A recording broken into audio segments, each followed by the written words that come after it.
Yeah, I think Jay will keep coming back to me, keep talking to me if I slept with his daddy and his brother.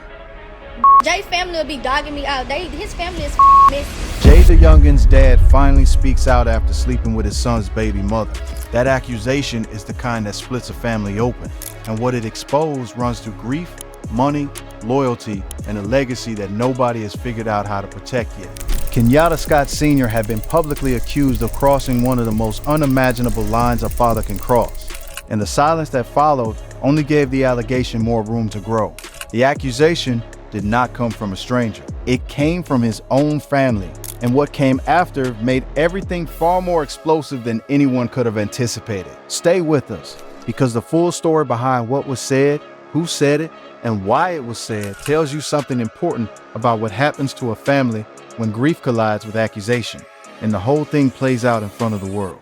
But real quick, if you're serious about winning in the rap game, I put everything I know into one ebook. I'm talking how to actually grow an audience from zero, how to get labels reaching out to you with deals, and even how to get paid in this industry without ever touching a mic. And nah, it's not too late. People love to say the wave passed. It didn't. New artists and new hustlers are blowing up every single day, and the ones eating are the ones who started now instead of waiting. It's only $14.99. That's a few cups of coffee for a blueprint that can change how you move in this game forever. Links in the description bio. Go grab it. Then let's get back to the video.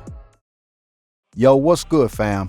We're breaking down the full story of Jaydayoungan's father speaking out, the explosive allegations from within the family, the estate conflict, and everything surrounding the controversy. Let's get into it. Javorius Tyke Scott, born July 15, 1998 in Bogalusa, Louisiana, built his name in Southern hip-hop with a rawness and emotional honesty that connected with people far beyond his hometown. He released his breakthrough single, 23 Island, in 2019, which eventually earned double platinum certification from the RIAA.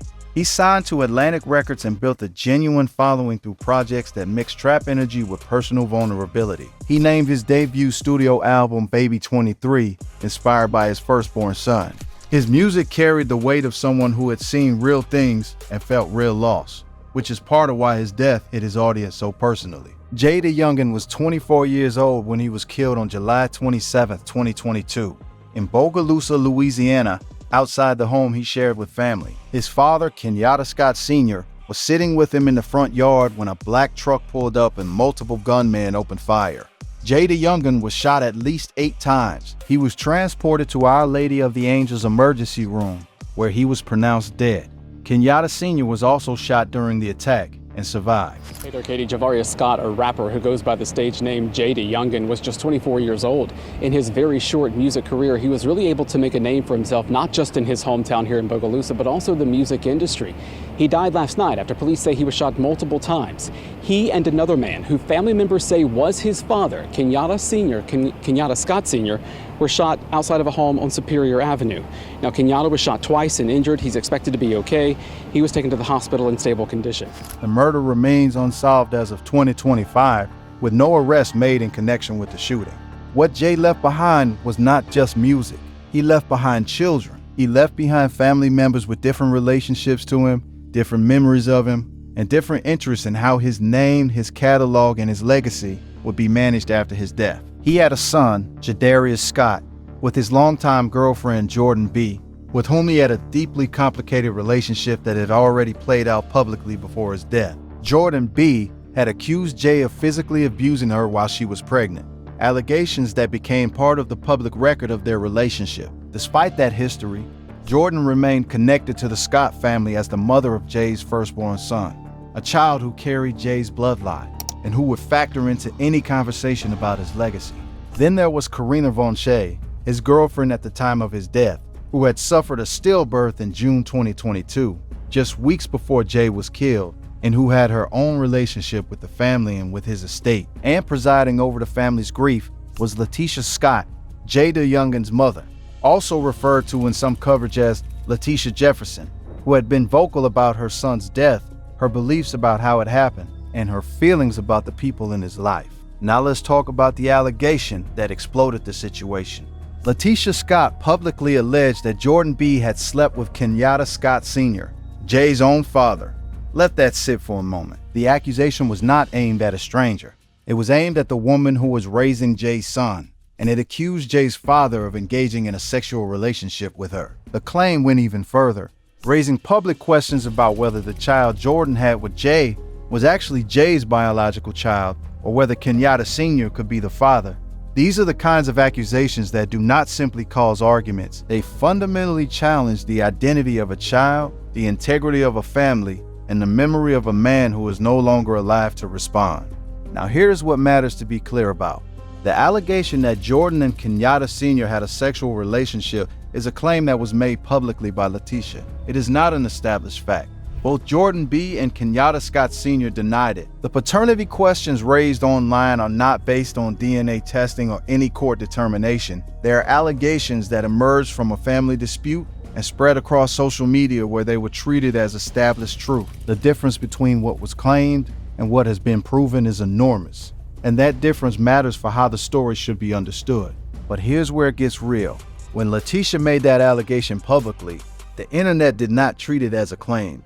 It treated it as a confession. Videos spread, reaction content multiplied. TikTok and YouTube commentary turned the accusation into content that reached millions of people who had no direct knowledge of the family situation. Memes circulated. The clip of Letitia's accusation was shared across every platform imaginable. And within the architecture of viral content, the more the allegation spread, the more it appeared to be established. Because repeated exposure to a claim creates familiarity, and familiarity creates a feeling of credibility. The estate conflict sitting underneath all of this is something that needs to be examined carefully. Jaydayoungan was a signed Atlantic Records artist who had achieved genuine commercial success before his death. A double platinum single, a catalog of projects, royalty streams, potential life insurance proceeds, and the financial infrastructure around a young artist with a growing legacy, all of that became relevant when he died without clear formal arrangements in place for how it would be distributed. Disputes over a deceased artist's estate are extraordinarily common and can become extraordinarily contentious when multiple relatives, baby mothers, and other interested parties believe they have legitimate claims. According to Jordan B. and commentators who aligned with her position, the allegation Letitia made was not simply about an affair. It was allegedly connected to the larger dispute over Jay's estate and legacy. The claim, from Jordan's perspective, was that the affair allegation was designed to discredit her as the mother of Jay's son and to undermine the child's position in relation to any estate claims. She went on social media and pushed back not just against the specific accusation, but against what she characterized as a pattern of attempts to diminish her role and her son's place in the Scott family. Jordan's response was emotional and direct. She denied ever having a sexual relationship with Kenyatta Sr. and explained that he had always treated her with respect as the mother of his grandson. She described their relationship as appropriate, that of a grandfather who wanted to maintain a connection to his grandchild rather than anything remotely inappropriate. Her response carried visible emotion, and viewers who watched it interpreted that emotion as genuine distress over an accusation she said was completely false and deeply damaging to her child. She went further than just denying the affair. Jordan publicly accused Letitia of being motivated by greed and a desire to control or benefit from Jaydayoungan's estate at the expense of the people raising his children. She accused Letitia of being willing to publicly damage Jay's legacy and create devastating accusations in order to gain leverage in the financial disputes surrounding his estate. Again, these are Jordan's allegations. They represent her characterization of Letitia's motives. They are not established findings, and Letitia has her own perspective on her actions that her supporters would characterize very differently. Then came the silence that the internet found almost as loud as the accusation itself. Kenyatta Scott Sr. did not immediately respond publicly to an allegation that directly accused him of sleeping with his deceased son's baby mother. His silence allowed the story to breathe, to grow, to be filled in by speculation, by reaction videos, and by the kind of internet storytelling that treats the absence of a denial as evidence that the accusation might be true. Every day that passed without a response from Kenyatta Sr. added another layer to the narrative that was building online. When he finally did speak out, his position was clear. Kenyatta Sr. completely denied having a sexual relationship with Jordan B. He rejected the accusation as false and characterized it as a damaging story that had been amplified online in a way that distorted reality. He expressed the kind of pain that comes not just from being falsely accused, but from being accused of something that directly implicates his relationship with his dead son's child and his dead son's memory. He made clear that his priority was maintaining his relationship with his grandchildren and supporting the people raising them, and that the accusation had created an environment of public speculation that made that already difficult job even harder. From his perspective, the accusation was particularly painful because it did not just attack his personal character. It inserted a question about the identity of his grandchild into a public conversation where millions of people were now treating that question as something to be debated for entertainment. A child who had nothing to do with any of this dispute, a child who was born to carry his father's legacy, was now at the center of a viral paternity controversy generated by a family argument. The paternity piece deserves its own careful examination.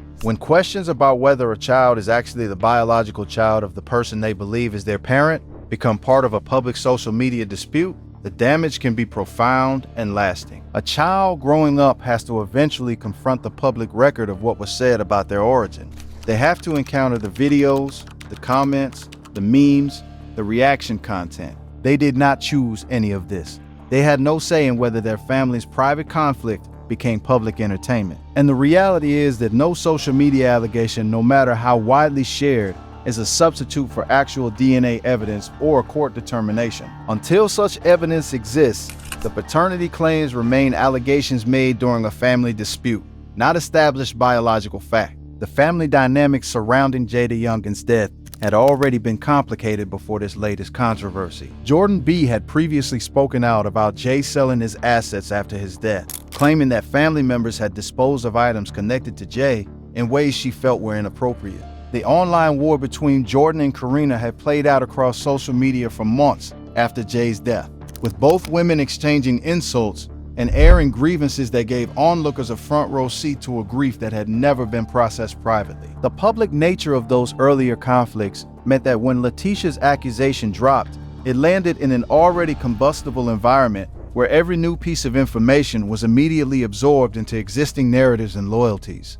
Let's talk about what happens to an artist's reputation when the people who loved him most are publicly tearing into each other. Jaydayoungan's music was personal and specific in a way that made it resonate. He wrote about his life, his relationships, his fears, and his ambitions. That music exists independently of everything that has happened since his death. But the controversy surrounding his family can make it harder for new listeners to encounter that work without first encountering the drama. His name now appears in search results alongside words like affair, paternity, estate, and allegation. For fans who remember his music, the controversy is painful because it reduces a human being with real artistic gifts to the centerpiece of a family scandal. His murder also remains unresolved.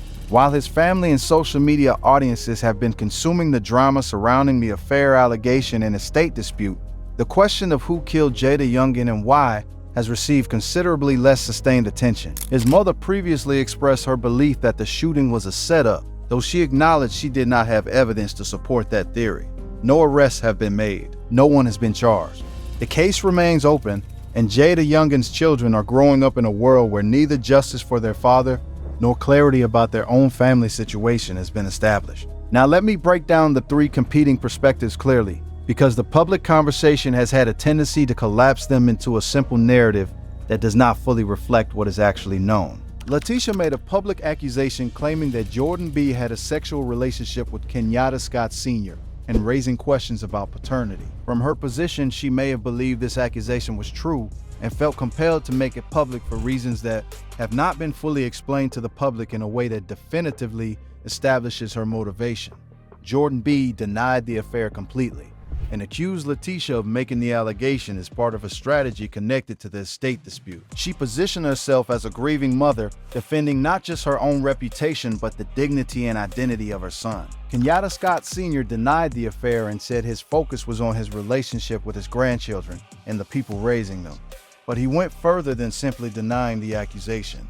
He expressed deep disappointment in Letitia for bringing this story into the public. His position was that the family was already carrying the weight of losing their son, and that dragging Jay's name through a fabricated scandal for financial leverage was something he found unacceptable. He made clear he did not believe the right way to honor Jay was to publicly destroy the people raising his children. His response framed Letitia not just as wrong about the affair, but is willing to damage the entire family's dignity in pursuit of estate-related gain. All three of these perspectives involve real people dealing with grief, loss, money, family conflict, and public scrutiny simultaneously. None of them is automatically the villain the internet has decided to assign to each position. The title of this documentary compresses all of this complexity into a single sensational sentence. That compression is powerful because it generates engagement, but it removes everything that makes the story actually worth understanding. The grief, the relationships, the unresolved murder, the children, and the reality that a viral accusation is not the same thing as established truth. Jaydayoungan's legacy belongs to his music and to the people who genuinely knew and loved him. The internet will move on. New controversies will emerge, but the people in this story, the child whose paternity was questioned publicly, the mother who had to defend herself against a devastating accusation, the grandfather who had to deny crossing an unimaginable line.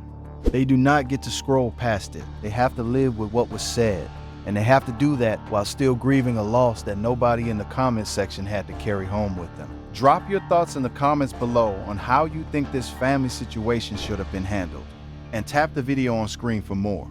Let's go deeper on who Jaydayoungan actually was, because the family conflict consuming his name right now risks becoming the thing people remember more than his music and more than his life. Jaydayoungan Scott grew up in Bogalusa, a small city in Washington Parish in Louisiana with a long and complicated history. He started making music as a teenager and began posting online, gradually building an audience through the authenticity of his delivery and the specificity of his lyrics. He was not a manufactured product. He came from a real place and talked about real things. When he released 23 Island in 2019, it connected because it did not feel like a performance. It felt like documentation. By the time he signed to Atlantic Records, he was already a genuine voice in Southern hip-hop, not because a label manufactured him, but because he had put in the work independently first. He was also a young father. His son Jadarius was born on June 5th, 2020, with Jordan B., a woman he had been with since around 2017, and described in his own words as his first love and first everything. He named his debut studio album after his son, Baby 23. That act alone tells you something about what fatherhood meant to him. Whatever the complications in his relationship with Jordan, he built a piece of his artistic identity around the existence of his child. That child is now at the center of a paternity controversy on social media, and the irony of that is genuinely painful. His relationship with Jordan was turbulent in ways that were documented publicly even before his death. She accused him of physically abusing her while she was pregnant, and a warrant was issued for his arrest in 2020 in connection with a domestic dispute. Those allegations became part of the public record. None of that history was resolved cleanly before his death, which is part of why the post-mortem conflict between Jordan and his family has been so intense. There was already pain and unresolved tension long before the affair allegation emerged.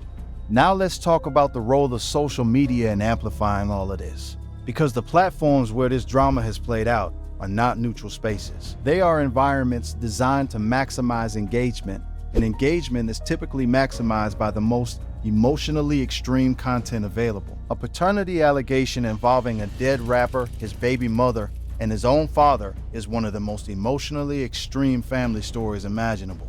The platforms did not have to do anything to amplify it. Their architecture did it automatically. The more people watched, the more the algorithm pushed it. The more it was pushed, the more people watched. The more people watched, the more credible it seemed. That dynamic creates a serious problem. Repeated exposure to an allegation begins to feel like confirmation. Once something sounds like established community knowledge, trying to correct it is nearly impossible. Kenyatta Sr.'s denial may have reached a fraction of the audience that originally encountered the accusation. That asymmetry is one of the cruelest features of viral conflict. The estate question that sits underneath this entire controversy is also worth examining more carefully. When a young artist dies without formal legal arrangements, clearly specifying how their assets, royalties, catalog rights, and other interests should be distributed, the people who believe they have a claim can end up in conflict. Children have legal standing as potential heirs. Parents can have claims depending on the legal framework and whether a will exists. Baby mothers who are raising the artist's children have financial interests connected to those children's well-being.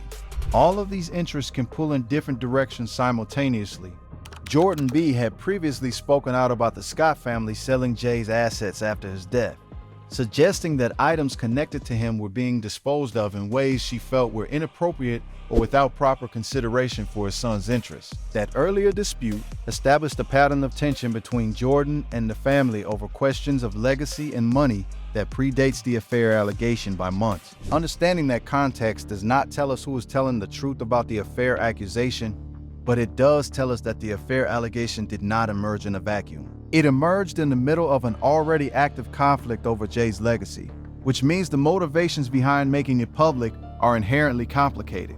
Let's also examine what it means that Jaydayoungan's murder is still unsolved, while all of his family drama consumes the public attention surrounding his name. The shooting that killed him involved multiple gunmen in an organized attack. His father survived but was also shot. The nature of the ambush suggests planning and purpose rather than a random act of violence. Law enforcement has not publicly identified suspects or made arrests. Jaydayoungan's mother expressed her belief that the shooting was a setup, though she acknowledged she could not prove it. The murder of a recognizable Louisiana rapper with a national following generated enormous immediate attention, and then, as these things tend to do, faded from the sustained focus required to actually solve it. The family's grief was never allowed to be private. From the moment the news broke, they were surrounded by public attention, speculation, and commentary. That environment does not make it easier to process loss. It makes it harder, because private pain becomes public content before you have even had a chance to fully absorb what has happened. And then when new conflicts emerge within the family, those conflicts also become public content, adding new layers of pressure and visibility to an already devastating situation. Here is the chronological picture.